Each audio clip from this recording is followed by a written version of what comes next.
आज़ादी के 75 साल होने को है अभी। मालेगांव शहर जैसा पहले था वैसा ही अभी भी नज़र आता। तो इसका ज़िम्मेदार यहाँ की आवाम है या फिर लीडर है या फिर सरकार है? ऐसा है कि पहले तो देश आज़ाद होने के लिए 75 साल होने जा रहे हैं और मालेगांव शहर के अंदर आज़ादी के बाद जब इलेक्शन हुए पूरे हिंदुस्तान के अंदर और अलग अलग रियासतों के अंदर, तो पहले आमदार महाराष्ट्र के अंदर मालेगांव शहर के साबिर सत्तार साहब 5 साल वो आमदार रहे। वो तो मुझे उनका वक्त तो याद नहीं, लेकिन उसके बाद में हारून अहमद अंसारी साहब वो आमदार हुए सोशलिस्ट पार्टी से। कुछ दिनों के बाद रहे कि वो कांग्रेस के अंदर उनकी शमूलियत हो गई और सेकंड टाइम भी वो कांग्रेस से आमदार थे। मैं उस वक्त तो जब सेकंड टाइम जब आमदार हुए और वो वक्त का जो और मैं बचपना था, इस 13 साल का 14 साल का था, तो मैंने देखा हूँ हजार खोली अगर किसी की देन है उनको कॉलोनी, पहले हम लोग खुद और हजार खोली के ऐसे बहुत सारे ख़ानदान, 57 में रहने वाले ख़ानदान, ये सब लोग जो है सर्वे नंबर 10 के अंदर रहा करते थे, जहाँ GIT स्कूल और बादशाह खान नगर है। हारून अहमद अंसारी साहब ने आमदार रहने के बाद उस वक्त के हाउसिंग मिनिस्टर काजी गयासुद्दीन थे, उस सरकार के अंदर कांग्रेस के थे। उस वक्त तो उनका यहाँ दौरा कराया और उनका दौरा कराने के बाद में झोपड़पट्टियों पर उनकी नज़र जब पड़ी, शहर झोपड़पट्टियों का था, इसलिए उस वक्त तो आज जो हाउसिंग बोर्ड की जो आज हजार खोली हम जो बोलते हैं MHB कॉलोनी, वो जो है उस वक्त तो ज़मीन हाउसिंग मिनिस्टर के आने के बाद में महाराष्ट्र सरकार ने एक्वायर की थी और हुडको कॉलोनी की भी स्कीम जो है उन्होंने उस वक्त तो एक्वायर हुई और ये हारून अहमद अंसारी के वक्तों के अंदर ही ये खोलियाँ बनी। और 1966 में मेरे वालिद वगैरह ने और वहाँ के तमाम रहने वालों ने 50-50 रुपया उस वक्त भरे और हजार खोली के अंदर हम रहने के लिए आए, अलॉटमेंट लेटर मिला। उसके बाद से फिर बाद में निहाल अहमद साहब MLA हुए, तीसरी टर्म में निहाल अहमद और अंसारी साहब सामने आमने लड़े, जैसे या सेकंड टाइम में शायद सामने आमने लड़े, निहाल अहमद हार गए थे। तीसरी टाइम में फिर अंसारी साहब हार गए और निहाल अहमद आमदार हुए। निहाल अहमद 5 साल रहने के बाद में आशा आपा उनके सामने उम्मीदवारी किया। आशा आपा अल्लाह करम से मशहूर शख्सियत थी, मालेगांव स्कूल की प्रिंसिपल थी और अल्लाह करम से उनको जीत हासिल हुई। आशा आपा के टाइम में काम अच्छा हुआ कि हमको मालेगांव शहर का जो आगा रोड का जूनी पानी की टाकी का जो फिल्टर प्लान है, वो आशा हकीम के वक्तों के अंदर मरहूम आशा आपा के दौर में मिला। उसके बाद में कंटिन्यू निहाल अहमद साहब 25 साल MLA रहे, लेकिन उनकी नीति एक अलग थी और शहर के अंदर बहुत लोगों के अंदर राजकीय शऊर नहीं था मेरे हिसाब से, और वो 25 साल मालेगांव के लिए उस वक्त तो ये शहर के अंदर डेवलप नहीं हो सका। क्या वजह थी, निहाल अहमद साहब की क्या नीति थी, मरहूम निहाल अहमद ने लीडर साहब की, वो जानते और अल्लाह जानता। लेकिन उस वक्तों के दौर के अंदर प्रेसिडेंटशिप जो हाजी शब्बीर अहमद पास रहा करती थी, बल्कि एक वक्त तो हाजी शब्बीर अहमद MLC भी हुए, वो वक्तों के अंदर शहर के अंदर बाकायदा चाहे वो शब्बीर सेठ हो या डॉक्टर शेख सलीम होंगे, ऐसे लोग जो प्रेसिडेंट उस वक्त तो बना करते थे। लेकिन ज़्यादा वक्त तो हाजी शब्बीर अहमद मरहूम साहब का गया, मालेगांव म्यूनसिपल काउंसिल के प्रेसिडेंट रहे। उनके दौर के अंदर बहुत सारा गांव छोटा था, उनके दौर में बहुत सारा डेवलप मालेगांव शहर के अंदर, जैसे कामपुरा, नयापुरा, जूना मालेगांव, गावठान एरिया जो था मान लो। और फिर उसके बाद में इत्तेफाक से फिर मुझे मौका इस शहर के लोगों ने अल्लाह की तरफ से दिया, तो मैंने मुझसे जो कुछ बना, मेरी कांग्रेस की सरकार थी, 10 सालों के अंदर मुझे जो जो कोशिश करना थी, जैसे हम नगर सेवक थे तो उस वक्त तो शब्बीर सेठ की कोशिश रही है ना, हारून अहमद अंसारी साहब की कोशिश रही कि मालेगांव शहर के अंदर गिरना डैम से पानी की स्कीम लाना चाहिए, पानी आना चाहिए। वो भविष्य देख करके वो भी कोशिश कर रहे थे, लेकिन उस वक्त तो उसकी मंजूरी गवर्नमेंट से नहीं मिल सकी। मुझे अच्छी तरह याद है, पहली टाइम जब 84 के अंदर मेंबर हुआ मैं, उस वक्त तो उसका ठहराव वगैरह हुआ था जनरल बोर्ड में, और मैं समझता कि कुछ 13-14 करोड़ की वो उस टाइम की स्कीम थी। लेकिन पाठ पूरा हुआ गवर्नमेंट में, न्यायालय साहब वहाँ पे अंदर रहते थे, इसके लिए हमारे लोग शायद नहीं कर पाए या कोई वहीं से रुक गई। तो मुझे वो ध्यान में था, जब मैं इस शहर के लोगों ने मुझे इनका आप शहर का नुमाइंदा बना के महाराष्ट्र असेंबली में भेजा 2 टाइम, मैंने कोशिश किया और अल्लाह के करम से 2007 के अंदर मालेगांव शहर के अंदर पानी की सप्लाई हो गई, हॉस्पिटल बना, कोर्ट की बिल्डिंग बनी, ITI कॉलेज बनी, प्रांत कार्यालय की बिल्डिंग बनी, तुम्हारे घरकुल योजना आई, MIDC D+ जोन आया, वहीं पे कैंप के अंदर जो सोमवार बाजार की बिल्डिंग है वो, ऐसे शहर के अंदर बहुत सारे अनेक डेवलप के काम हुए। अब आज भी वैसा दिखता है ऐसा नहीं है, पहले की बनिस्बत मालेगांव शहर बदला है, बड़ा भी हुआ है, आबादी भी बढ़ी है, शहर वसी हो गया है, प्लस कारपोरेशन हो गई 20 साल पहले। जाहिर सी बात है कुछ ग्रामीण एरिया मालेगांव शहर के अंदर जुट गए 10 साल पहले। अब डेवलप के लिए ऐसा है कि जितनी कोशिश करेगा कोई भी नुमाइंदा, मैं बोला ना 25 साल जो वक्त तो न्यायालय में साहब का जो गया, वो वक्तों के अंदर डेवलप की नीति कोई ऐसी नहीं आती थी, आमदार फंड शायद कम रहता होगा और वो भी आवाम को, जनता को इतना मालूम नहीं रहता था। मैं आमदार हुआ तो आमदार फंड लोगों के अंदर उसकी जागृति और मालूमात मिली, और जब से मालूमात हुई और जब से फिर आमदार फंड के काम गाँव के अंदर दिखने लगे 10 सालों के अंदर, मेरे बाद मुफ्ती इस्माइल साहब जो आज के MLA वो आमदार हुए, लेकिन वो कोई सक्षम नहीं हुए, वो भी कोई गवर्नमेंट से कोई निधि वगैरह ऐसा फंड नहीं ला सके। इसके लिए वो 5 साल फिर पीछे चला गया, 25 साल वो, 5 साल ये, फिर आसिफ भाई 5 साल आमदार रहे, शहर ने इनको चुन के दिया युवा के हिसाब से, तो सरकार हमारी नहीं थी, तो भी आसिफ भाई से जितना बना शहर के अंदर 10-15 करोड़ रुपया रास्ते के डेवलप के लिए, उर्दू घर के लिए, उसके अलावा तुम्हारा उड़ान पुल की जो बात है उसके ऊपर बहुत राजकारण चला है।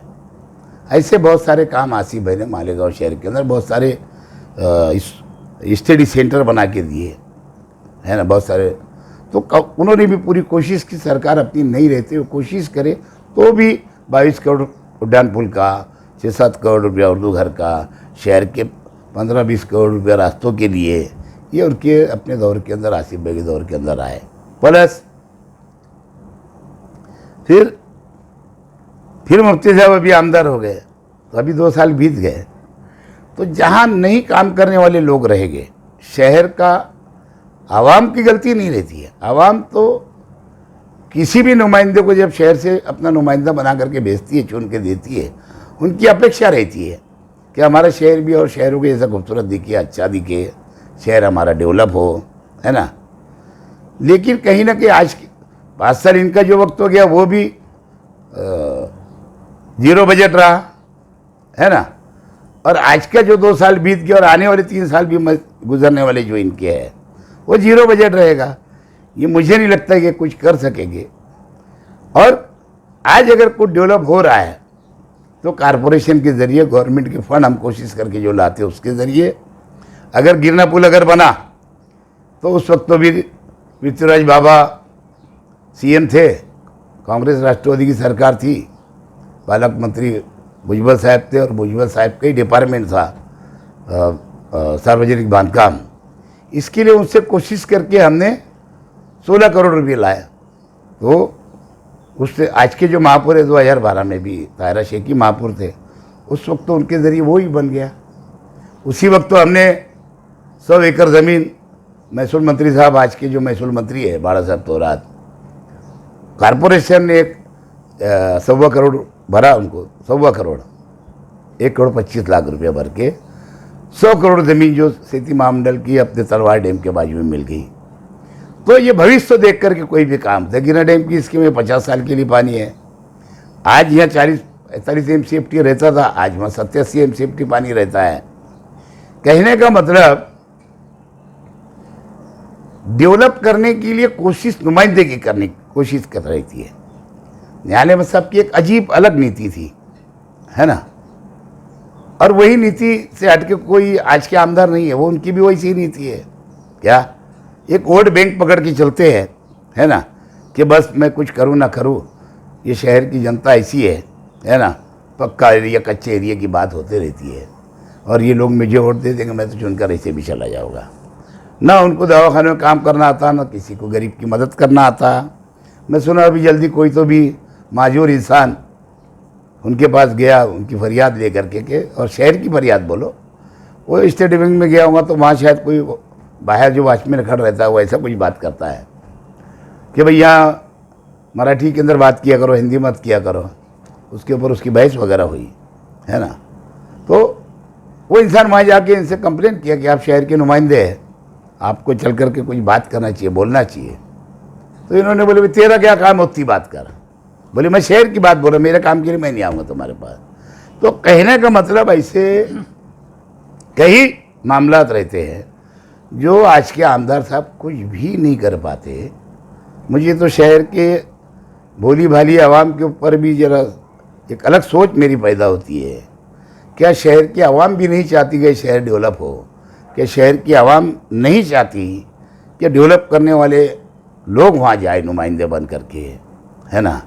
ऐसा नहीं कि खाली जा कर के हाउस के अंदर चले गए और उसके अंदर 4 बातें अगर शहर की तरफ से रख दिया तो इसका मतलब काम थोड़ी है। खाली अपनी बात रख दिए तुमने, लैंड ऑर्डर के ऊपर रख दिए, पावर लूम की जो तकलीफ है उसके ऊपर रख दिए, बिजली के ऊपर, है ना, किराए में हो रहा है उसके ऊपर रख दिए। तो इस तरीके की बातों से शहर डेवलप नहीं होता है। ये फंड लाया जाता है और शहर को डेवलप किया जाता है, और इसके अंदर कहीं ना कहीं ये हमारी भोली भाली आवाम ये कहीं ना कहीं बिखर जाती है। वक्त आने पे डेवलप का ध्यान छोड़ देती है और नई काम करने वालों के पीछे चली जाती है। इसका शहर हमारा पीछे चले जाता है।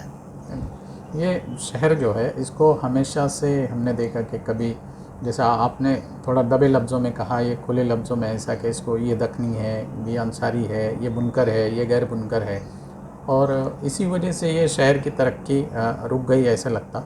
और ये शहर के बारे में आपके दिमाग में क्या विज़न है? आने वाली जो अभी कारपोरेशन भी है यानी, तो उसमें आपके दिमाग में कुछ विज़न है क्या? देखिए, पहली बात तो बिरादरीवाद तो चलना ही नहीं चाहिए। बिरादरी एक अलग विषय है।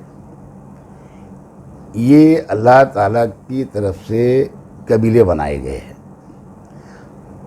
कोई भी बिरादरी, हिंदू मुस्लिम नहीं बोल रहा मैं, मुस्लिम बिरादरी में जो कलमा गो है वो मोमिन है, यही एक बिरादरी है हमारी। और बाकी सनाक तो है हमारी, कोई शेख है, कोई सैयद है, कोई अंसारी है, कोई मोमिन लगाता है, कोई जूला लगाता है, कोई मंसूरी लगाता है, कोई कुरैशी लगाता है। ये एक अपना अपना बिजनेस है और वो एक कबीले की हिसाब है। अब रह गया आने वाला वक्त, तो यही तो बोल रहा हूँ कि बिरादरीवाद नहीं चलना चाहिए, विकासवाद चलना चाहिए। ये कौन विकास करेगा? कौन हमारा अच्छा काम कर सकता है शहर का? नहीं काम करा, 5 साल के बाद रिजेक्ट करना चाहिए आवाम ने। ये आवाम के अंदर वो बात रहना चाहिए। ये मेरा तेरा करके नहीं चलने वाला, तेरी मेरी करके नहीं चलने वाला है। शहर को अच्छा बनाने के अंदर जब तक शहर की जनता, शहर की आवाम, शहर का हिंदू मुस्लिम भाई मिल करके जब तक अच्छा नहीं सोचेगा, शहर खूबसूरत नहीं बन सकता। रह गया आने वाले कारपोरेशन का विषय है, तो जाहिर सी बात है विकास के ऊपर ही इलेक्शन लड़ा जाएगा। मालेगांव महाराष्ट्र के अंदर अब सेना, कांग्रेस, राष्ट्रवादी की सरकार है ना। और राष्ट्रवादी के लोगों ने भी बोला है कि भाई कहीं युति हो सकती है, कहीं नहीं हो सकती है ना। वो हालात देख करके स्थानीय लेवल के ऊपर भी निर्णय हो जाते हैं, है ना। तो आगे अब इलेक्शन आएगा, जब देखेंगे युति का, इसका, उसका और इलेक्शन का। लीडर ने कोशिश किया, मंत्रियों ने भी किए, लेकिन ना जाने क्या वजह है, शायद उसके अंदर सरकार का कोई दर यानी ध्यान नहीं जाता होगा, तो ध्यान दिलाने की ज़रूरत है। आगे मालेगांव में रेलवे की बहुत ज़रूरत है, लेकिन अभी सुन रहे थोड़ा थोड़ा काम चल रहा है, ये बात तो है। देर सवेर शायद आ जाएगी, अब लगता है चाहे हमारी हयाती में आ जाए, तो बच्चों के हयाती में आएगी रेलवे भी, और ज़िले का भी शायद ऐसे ही रहेगा। क्या ज़िला बनाने में मालेगांव के लिए कोई दिक्कत नहीं है, खाली शायद तालुके जोड़ने के विषय आते होंगे, तो कहीं ना कहीं तालुके वालों का कोई विरोध होता होगा। कोई बोलता होगा नासिक से हमको अलग मत करो, है ना, कोई बोलता होगा हमको मालेगांव में मत जोड़ो। नहीं, मैं पुराने टाइम पे भी हाँ, वो अब्दुलरहमान अंथोरी साहब के वक्तों से चल रहा है। नहीं, मंत्री अपने पास बहुत होके गए ना, प्रशांत हिरे होके गए। नहीं, ग्रामीण के अंदर हमारे शहर के, हमारे तालुके के मंत्री बहुत रहे, लेकिन अब वो चले गए दुनिया से। अब क्या बोले यार, बहुत सारे हयात हैं, क्या बोलूँ। चाहते तो कर सकते थे ये लोग, अरे वो तो जाने तो निहाल अहमद साहब इतने पावरफुल थे, अगर वो गवर्नमेंट को बोलते तो वो बना सकते थे जिला, इतना तो मुझे समझता है। ये गणपतराव देशमुख अभी जो कैलाशवासी अभी इंतकाल हो गया पिछले हफ्ते में, 95 साल की उम्र में, 11-12 वक्त तो यानी वो 55 साल मेरा ख्याल है MLA रहे, सादे इंसान थे, लेकिन उनके एरिया का डेवलप किए। सोलापुर के पास उनका मतदार संघ है, और शेखा बख्श के थे, वो भी विरोध के थे, है ना, लेकिन उन्होंने उनके एरिया का डेवलप किए, हर गरीब का काम किए। मैंने खाली वो जब न्यूज़ में देखा तो पूरा तालुका पलटा हुआ था, पूरा शहर बंद था। क्या ठीक है, निहाल अहमद साहब भी गुजरे तो पूरी शहर बंद था, पब्लिक भी उधर जब भी बहुत उल्टी हुई थी पूरे मालेगांव शहर की, हिंदू भाई बहुत सारे आए हुए थे। लेकिन बोलने का मतलब निहाल अहमद अगर चाहते तो ये शहर जिला बन जाता उस वक्त के अंदर, है ना। लेकिन फिर भी कोशिश जारी रहेगी। कोशिश कहते हैं ना, ढूंढने से खुदा मिल जाता है, कोशिश करने से खुदा मिल जाता है ना, और कोशिश करने से हर काम हो जाता है, तो कोशिश जारी रहेगी। से 10 से लेके 50% की छूट।